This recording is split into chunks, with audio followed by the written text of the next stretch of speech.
Shavua Tov, everyone. Hope everyone had a real great Shabbos, and thank you for joining us in this study group that we're always trying to connect to the week that we have been with, meaning the Shabbat that we just left, Shabbat Vayishlach, where we read the Torah portion of Vayishlach. We had the week before it and the week that it's bringing us to. So this week that it's bringing us to is the week of Yud Tes Kislev, which is a very important week for anyone, especially anyone that's connected to Hasidut. So before we start, we want to wish everyone, Be'ezrat Hashem, you should have a happy New Year. Hasidut's New Year is on Yud Tes Kislev. That's when we get our inner strength to deal with the problems that we deal with on the day-to-day. Our strength, and we'll learn about this in this week's Wonders. Our strength comes from Hasidut. And the Hasidut's main galus, main exile, was when the Alter Rebbe, the first Chabad Rebbe, was in jail, and that's to us. It's a parable. It's a way of looking at everything that we're trying to do to bring out the inner parts of Torah, to make it relevant to us, to make everything connect. All of that was not a given, was not simple, and the fact that the Chabad Rebbe went out of jail, and we'll speak about the various redemptions and geulot that we have in the Midrash in Tanakh. The fact that he got out of jail is a symbol for all of us that Be'ezrat Hashem, soon enough we will win. We will overcome all the troubles that we deal with on the day-to-day, and we will, Be'ezrat Hashem, be zoche to see Mashiach and connect to Mashiach, and we'll speak about that too, about the connection that we want to have. So before we start, as we always want to say that we're doing this group for a strong health, especially this week where there's a big shiur. The Rabbi Ginsburgh is giving a class in Kfar Chabad, so we want him to have very strong health to be able to, whoever can come, either personally or watch it on the, I'm sure it will be on the same Zoom link or any other format of connecting. Whoever can connect, we all want to see Rabbi Ginsburgh happy and strong and healthy. So Be'ezrat Hashem, Rabbi Yitzchak Feivish ben Breina Malka, our friend Bluma Bat Ginen del Tova, and my son Levi Avia ben Ayala, they should all have very, very strong health. So where did we get to in Torah? Well, what was this Shabbos? Anyone that's one of the gifts that any student that's connected to our beloved Rabbi Ginsburgh, one of the main gifts that we get from him is the love of Torah. Just the simple fact that you're able to sit down and really enjoy the Torah reading of the week. So when you hear the Baal Koreh that he reads about Vayishlach, about how Jacob sends angels, literally angels, and Rashi, the famous commentary, always said that these are real angels. It's very important that we connect to that. That the fight that Jacob and Esau had was a fight that involved the highest level of spiritual connection to this world, which we know, which is angels. They're very, okay, we'll speak about angels another time, but it's a very strong fight. I want to take the story back. We spoke about this before, that one of the main goals of Isaac was to bring back Esau. He believed, and that is the Parshas that we read before, he believed that if he would have given the blessings and be able to give over the gifts of Torah to Esau, there will be redemption, real redemption. And he believed that, and he was willing to risk a lot of things for it. That's the inner explanation of the fact that even though Esau was doing really terrible things, Isaac still loved him and connected to him because he knew that the powers, and we spoke about this also, the powers that Esau had are the powers of Tohu, the powers that are very strong, so strong that with those powers is what we need for the real redemption, to be able to elevate this world, not just lose the world like the way many can look at our fathers, and in general we can look at any righteous tzaddik, any righteous person, to look at him as disconnected from this world. That's not what we want. When Isaac was enjoying his son, he says, the smell of my son, like the smell of the fields that God blessed them. The connection, real connection, is what we're looking for. And we see this in this Parshah. This Parshah, the Parashat Vayishlach, starts off that when Jacob meets Esau, what does he tell him? Vayhili shol v'chamor. I have an ox and a donkey.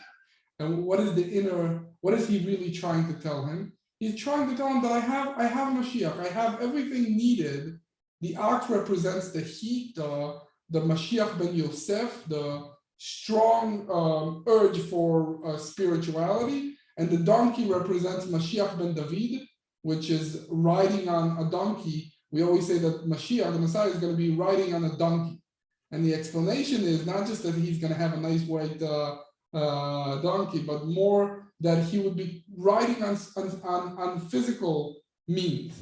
He would be connected to this world. He wouldn't necessarily, which is the other explanation, come on clouds or in any spiritual format.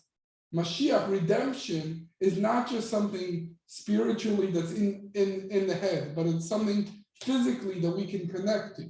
And that's what he was trying to tell him. I have everything, spiritually, physically, let's go. But Esau was not ready. The Lubavitch Rebbe speaks about it, that at that time, Esau was not ready. He was not ready to accept the fact that you can be spiritual and physical and still enjoy this world at the same time. He was not ready to accept that. He had his own games. He was so into his desires and everything that he was doing, and it was terrible. Anyone that reads the Torah portion on that's connected to Friday, the sixth part, we always split the reading of the Torah into seven. So in the sixth part and also in the seventh part, we read about Esau's family, and you see how much bad things happened to his family, where people like married their mothers and daughters, and it was such a mess. People were just doing whatever their heart desired without any look for a long-term relationship and real love and just being able to build a real family. It was just not working. And so in this Torah portion, going back to where we are starting, in this Torah portion, we're having Jacob go out of the house of Lavan and come into the land of Israel, come back to his home. And he's coming back with his whole family. With his currently 11, he will have his 12th child and come back as a family and be able to start raising the nation of Israel. He's being called Israel first by the angel of Esau and then by Hashem himself. And he's ready. He's ready for redemption. Jacob is ready, but Esau is not ready. The Lubavitch Rebbe says that in this generation, even Esau is ready. We are all trying to connect, and we'll see this at the end more, to connect whether it's our inner Esau, which we'll speak about, and whether it's the outer Jew that's having a hard time connecting. We all want to connect everyone because everyone's ready, especially in this generation, even with all the bad things that are happening, all the temptations that are out there. This generation is ready. And with that, we'll start by a story of a friend of mine. I actually saw him on this Motzei Shabbat. Saturday night, I was at Fabregan, preparation for the 19th of Kislev. And I saw a friend of mine. He used to be very involved in the fight for Eretz Yisrael Shlema, for Israel, the land of Israel as a whole, meaning having every part of our land belong to us. And he was put in jail one of the times for a good amount of time, maybe a couple months. I don't remember exactly. So when he was in jail, they gave him, let's say, an hour to walk outside. He would always be running. So he ran for like, let's say, a half hour. And the guard once came over to him and said, oh, what are you running to learn to escape the prison? He said, no, I'm running in order to chase when I get out. I want to chase my enemies when I get out. As it said by King David, that he will chase his enemies and not come back until he's done with them. The same thing, meaning, I think what I learned from this story is you can put someone in prison, but as a general rule, he can look at himself as trying to just escape, run away. There's 2 points in life that you can run. You can either run from or run to.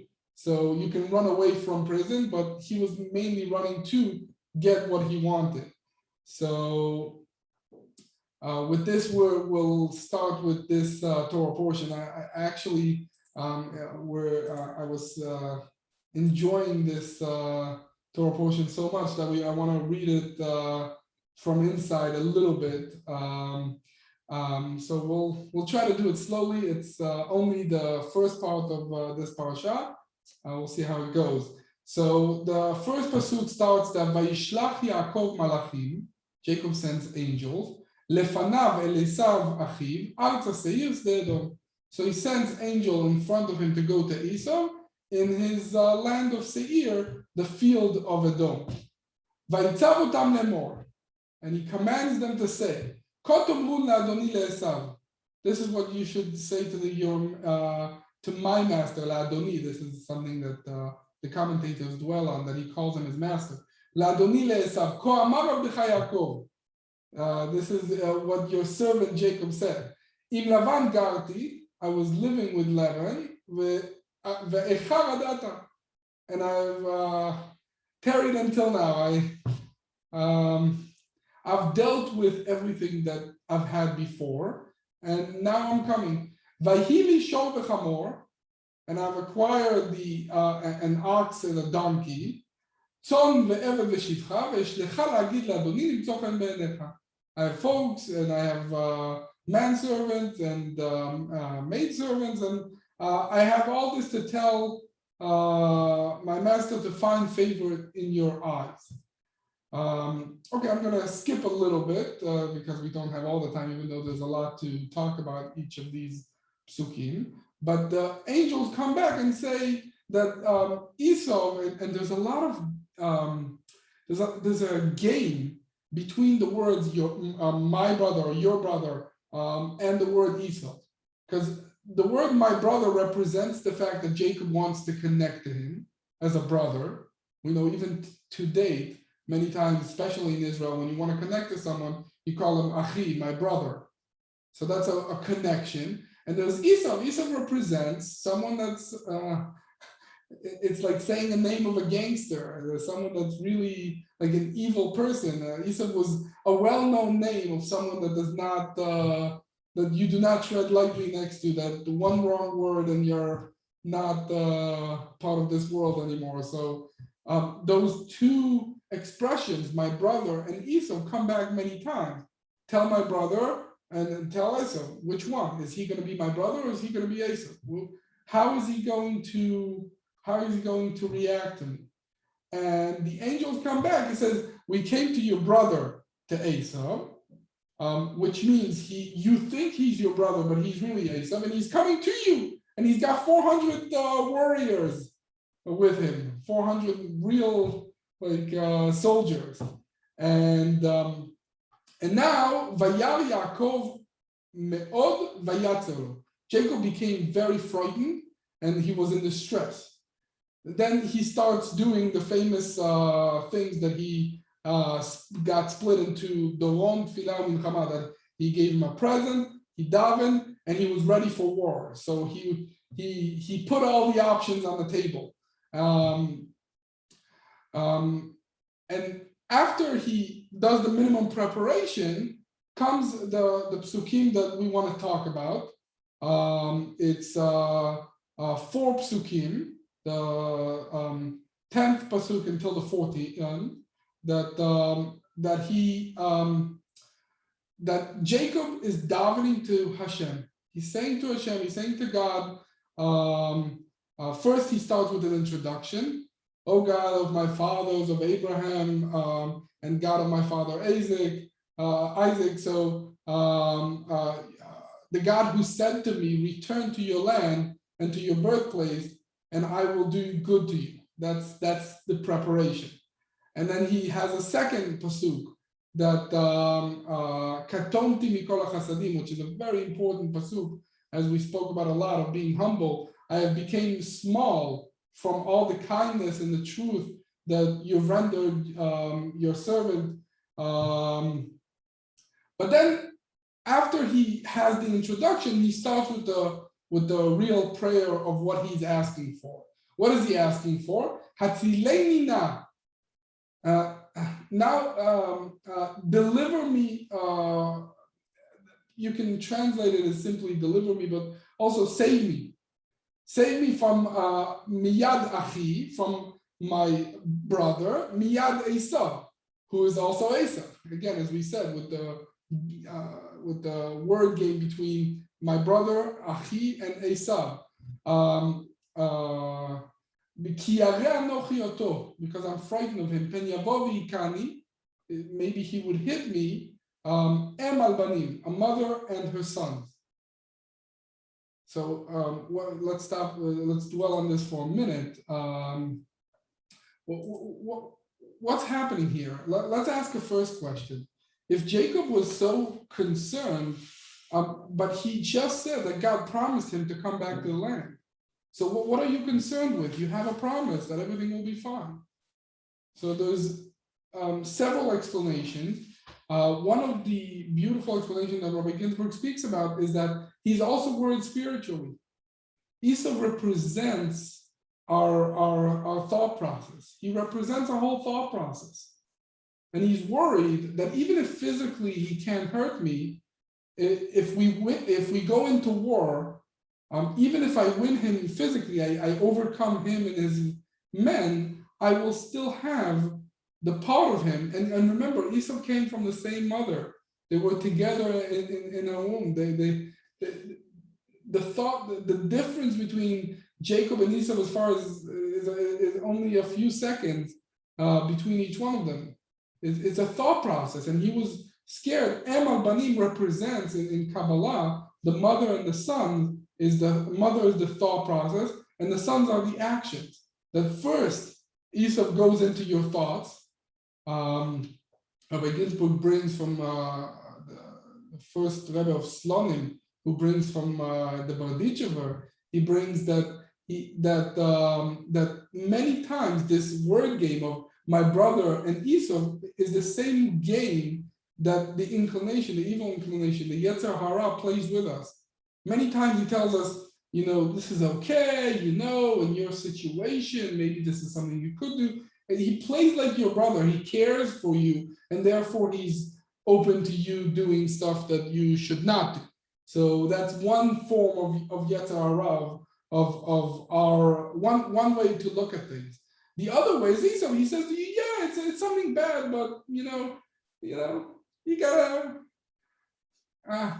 gotta do it. You just got to do it. It's bad. Whatever. Someone Chas v'Shalom is at a store and he wants to take something that's not his. So it's stealing. There's no excuses. But it's Esau. It's a strong inclination. You want it badly. Then that could chas v'shalom overcome a person. So there's two sides. Sometimes he plays the no, you must, I'm taking care of you, I'm your brother, you got to do it, and it's okay, it's not evil because, etc. And the other time he plays the stronger, it's evil, it's bad, but what can I do? You got to do what you got to do. So both of these thought process of these sides were all represented by this clash between Jacob and Esau. And the way that it could come out, it could be bad in both sides, whether he wins and Esau stays as a thought process, or whether he chas v'shalom loses and he kills him. So it's a very frightening problem, and we'll see a little bit more as we go towards the end of this part of the wonders of the week that we're trying to learn. At the end, he speaks more about the next pasuk. So we're going to stop a second and talk about the Midrash, a very famous Midrash that has to do with this. And the Midrash says that there are 5 redemptions, Hamesh Geulot. There are 5 redemptions that happen to Am Yisrael, and what we see in each one of them is something that's going to teach us in general when we're looking at the Torah. It's a Torah is something that lives with us at all times. So when we see a redemption of Abraham, of Isaac, of Jacob, of our fathers, we want to connect to it. We want to learn from their might, from their gvura, from what they have overcome, in order for us to overcome our problems, which are many times, Baruch Hashem, much smaller than a brother who's coming with 400 guys to kill him and his family, etc. But still, they're represented with the same fight. So we have to learn from these geulot, from these redemptions. Okay, so what does the Midrash say? The Midrash said that there are 5 letters in the Hebrew letters that are what's called end letters, ending letters. Meaning, for example, if you end the word with the letter Lamed, it stays the same Lamed. But there are 5 letters that if you put them at the end of a word, they become what's called a final letter. For example, the letter Chaf. If you take the letter Chaf, which is the 11th letter in the alphabet, if you take the letter Chaf and you put it at the end of a word, it becomes a final Chaf. What happens to the Chaf? It's usually like a half circle.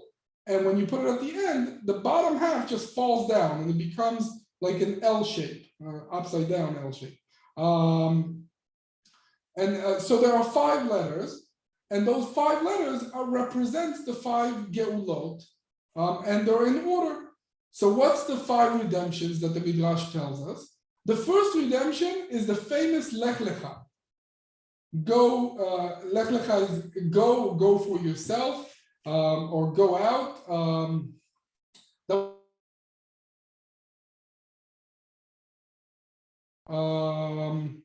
Very hard place. The Torah doesn't speak about it, and we spoke in previous studies.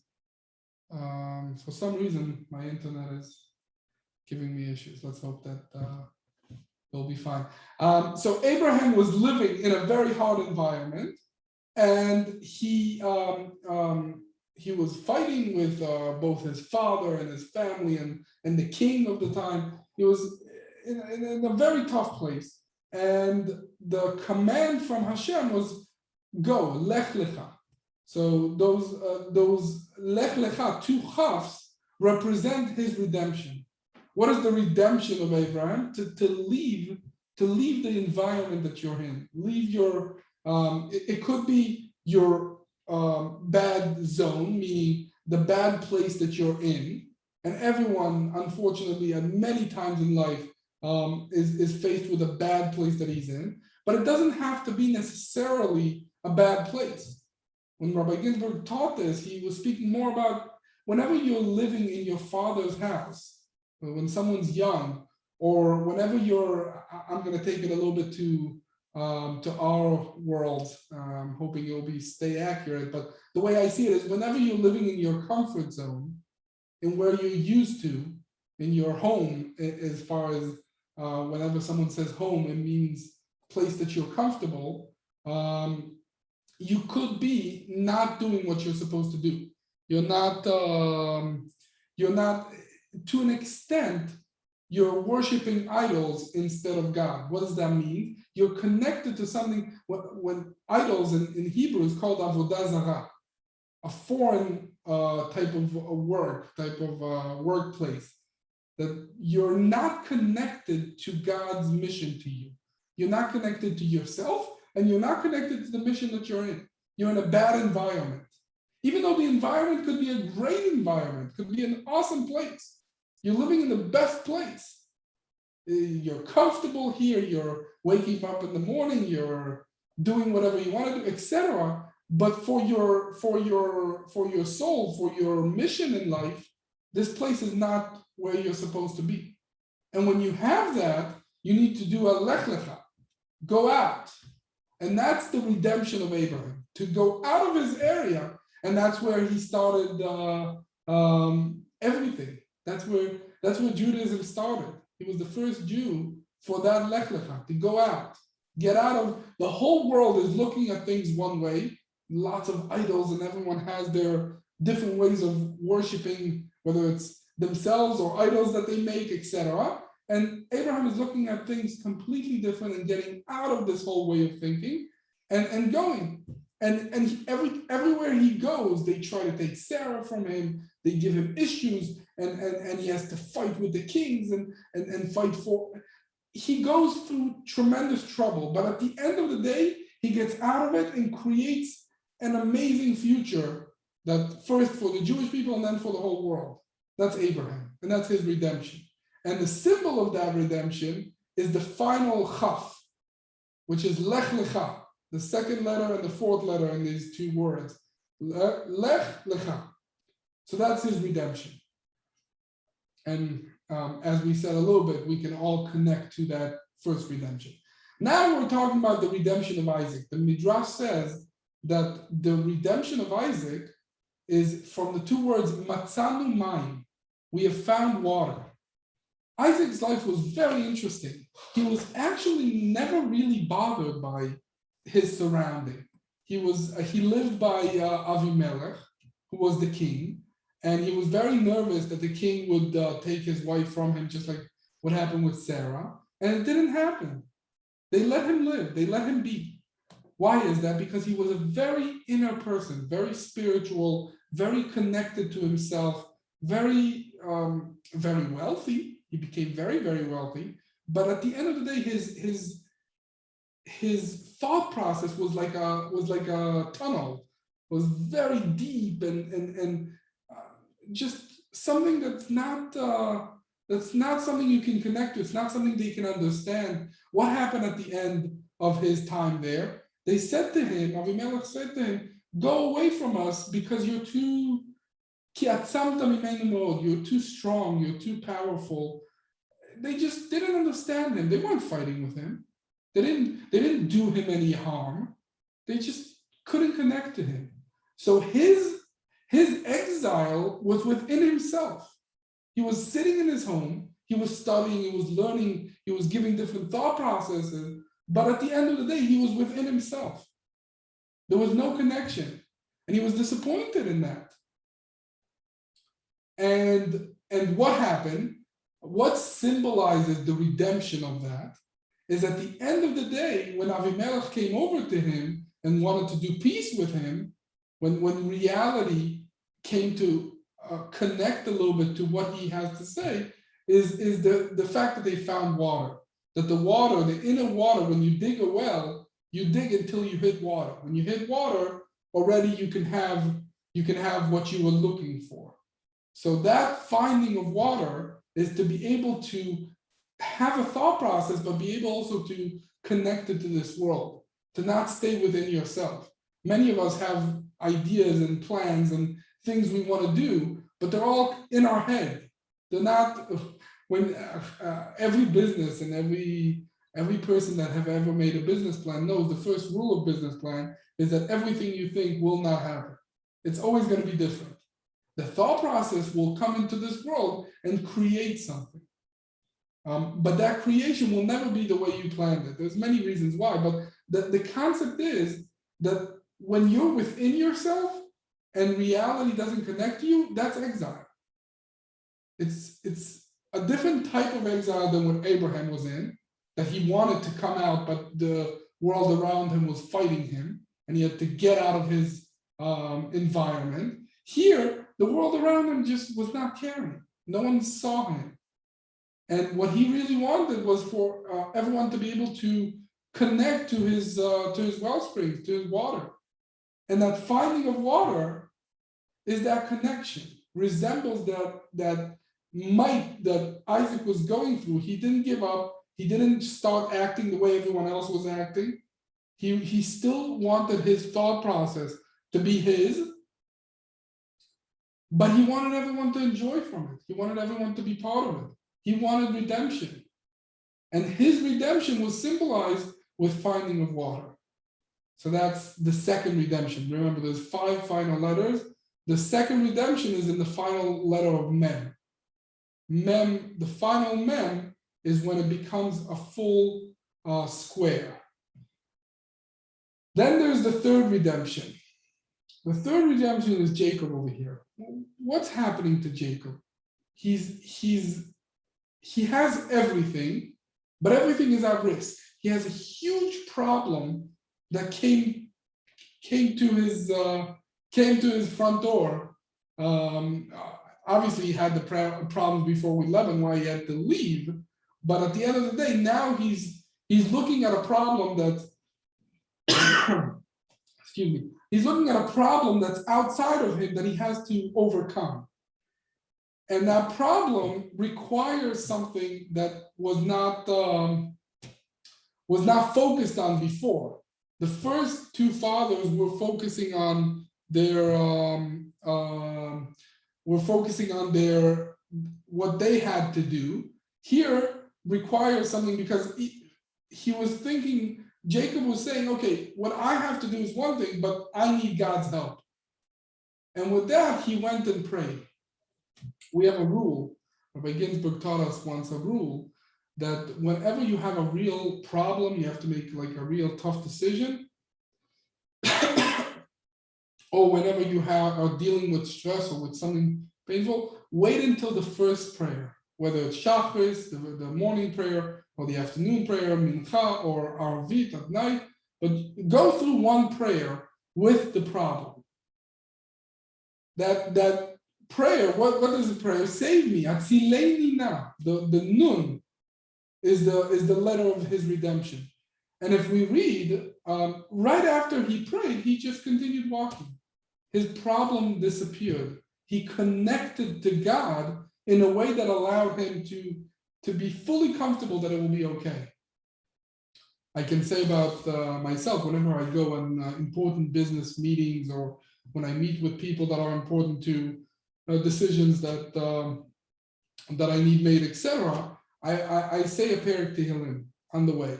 You know, I have some chapters that I like, and I say them before I go into the meetings.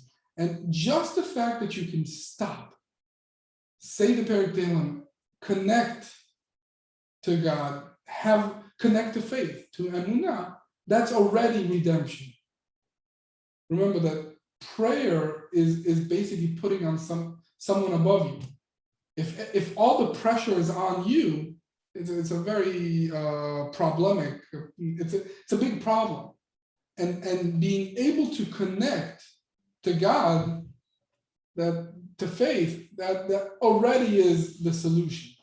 So the third redemption is symbolized in the letter Nun, which becomes the final Nun, which is one line going down. That is the redemption of Jacob. What does Jacob represent? When Isaac speaks about Jacob, he says, Hakol Kol Yaakov, the voice of Jacob. We connect to his voice. The voice of Jacob, Hakol Kol, is represented with 2 things. Torah, learning, which is the kol, which when you write it as kuf vav lamed, a full voice, and kol without the vav is prayer. And those two things, prayer and Torah and studies, are what Jacob represents, what we connect to. On the one hand, Rabbi Nachman would always make from the different Torah portions, he would make them prayers. Again, Torah is more in the brains. You have to think about it. You have to say it. You have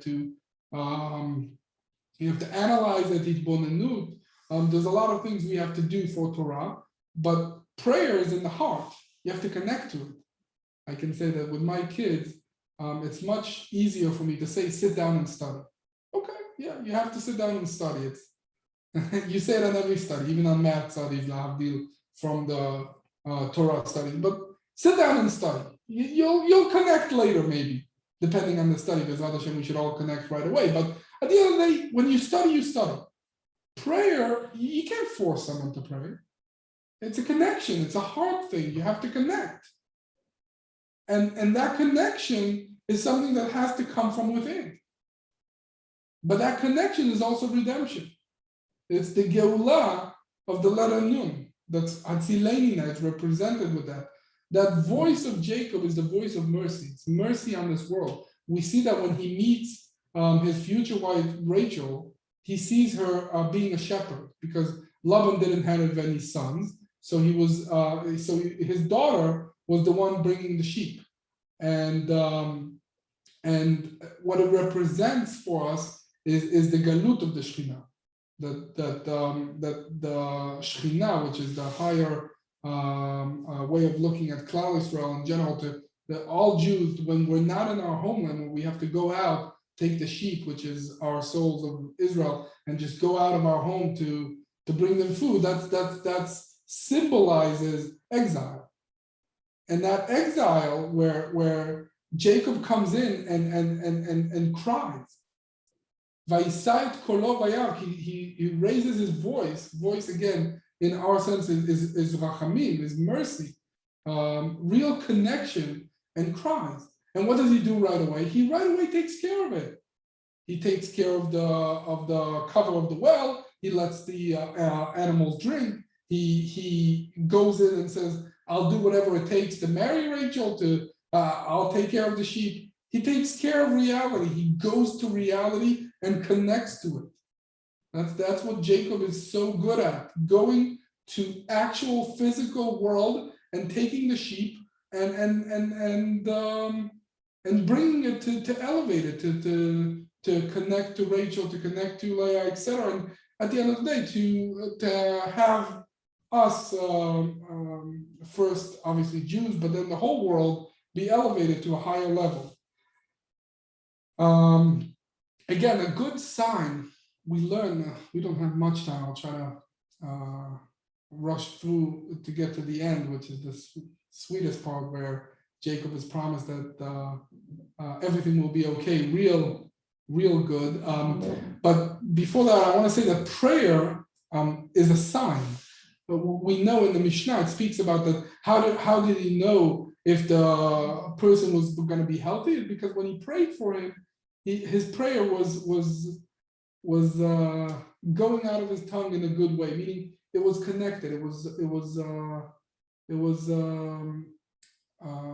wasn't mixed up. We can tell by when we go to pray, the first thing that we have is all our thoughts, all our problems, everything tries to attack us. To be able to connect to prayer is something that's not as easy. But that connection by itself, if done properly, if it was successful, the prayer was successful, is already a redemption. That's the third redemption of Hatzileinina. Then we have the fourth redemption. I'm going to run through it. We're really out of time. I want to try to take a question or two if we can. Then we have the fourth redemption. What's the redemption? The redemption is the final pay. What is that final pay? Pakot pakadati. That God says, I will surely remember. Meaning that's the redemption where we say to us, to everyone, that HaKadosh Baruch Hu, God said, I will redeem you. You can't mess it up. I will take care of it. It's God's problem. And God's going to take care of it. It's so important within our soul to connect to the part, and this is the redemption from Egypt, which is remembered every prayer, every time we speak about that redemption, because that redemption is God saying, I'll take care of it. Pakod pakadati. I'll surely remember to take care of it. It's so comforting. It's such a important part of our redemption. Again, we should connect to every part. In every part that we do, we have the Lech Lecha of Abraham, of going out of our comfort zone. We have the connection, the inner connection of Isaac. We have the prayer and the going out by talking to God, but still going out to Esau in the world of Jacob. And now we have the fourth redemption, which is Pakod Pakadati, which is at the end of the day, God says, I'll take care of it. You have to do your part, but God will do it. God will take care of it. That's bringing us tremendous comfort that we should always connect to. And the final redemption is the final redemption that we're still waiting on to be fully revealed is the Tzemach Tzaddik, where it says about Mashiach that he's Tzemach Shmo mitachtav yitzmach, that it's the Tzaddik, which always represents a Tzaddik, a righteous person. But the final tzaddik is how Mashiach will go out like a plant, like a tzemach. And what does that represent? In general, in the world, there's two types. There's the influencer and there's the receiver. Okay, we are receiving and God is influencing us. In the fourth redemption, God is going to take care of it. He's bringing down his influence to us. Now, in the final redemption, what will happen is there will be a connection. We will be able to connect. We are already connecting to God in a way that we can speak to him. Rabbi Ginsburgh says many times that the problem that we have with people understanding, etc., is that they don't understand the language that Rabbi Ginsburgh speaks in, that we connect to. That it's a language that when you are able to talk with the same language, it will bring the world to a redemption in the way that the spiritual and the physical are going to connect. It's going to be fine. At the end of days, that the tree and the fruit will have the same taste. Everything is going to be connected. Everything is going to be the influencer, the receiver, all part within us, the evil or bad inclination and the good one. It's all going to connect. There's going to be a language that's going to connect them. That is our language that we're going to celebrate, the language of Chassidut, of inner parts of Torah. I mean, the actual language is Torah, but the inner part of it is the one that connects us to it. That's going to be the final redemption. So we always say, when will our doings will be, will be like our fathers. And the connection that the Rebbe, when he spoke about, he said that's his shluchim, that's us, the students. We have to connect to our Rav, and to connect to our shlichut, to what we have to do in this world, to what we're brought here for, and that connection, Be'ezrat Hashem, will be able to be the one that connects us all the way to the final redemption, speedily and soon. Okay, I can take some questions, but anyone how do we do Matzanu Mayim? How do we dig wells in ourselves? What does that mean on a personal level, digging a well to find water? I'll say the way I see it, and I'll say it shortly. But in general, when you have a thought process that's shallow, when you're not digging, then many times you're seeing things the way they are on the surface. Digging a well means looking inner, looking deeply, really contemplating and understanding, having a real deep understanding of whatever it is that we're doing, whether it's different relationships that we have with people, whether it's a prayer that we have, whether it's Torah that we learn, whether it's anything in this world. You can look at it in a shallow way, or you can really dive into it, as they say. You can dig. But with that digging, you can also disconnect yourself. You can be like a philosophical person that's not connected. So digging the well is one part. It's exile because you're kind of ignoring the surface and you're really going deep. But it's supposed to be leading to real water, to be able to connect the surface with the amazing wealth of the inner part. So is that how therapy can go so wrong? When they dig and dig with not for any particular outcome? What therapy are you talking about? Like people go into psychoanalysis and they come out crazier than they went in. Again, there's always, you can always, as we see in the digging, if we read the Torah portion where it speaks about Isaac's digging, it speaks that the first one didn't work out. They called it Esek, that it was like bad business. And the second one was Sitna, there was hatred. Yeah, you can definitely dig into things and create tremendous problems. No question. That's the problems as part of the exile of Isaac. How do you make sure that you don't do that? What you have to have, remember Hashem. What's the thing to stop you from going into deep? That's a general question. We can answer it from many angles, but if you want the simple answer is connection to a tzaddik.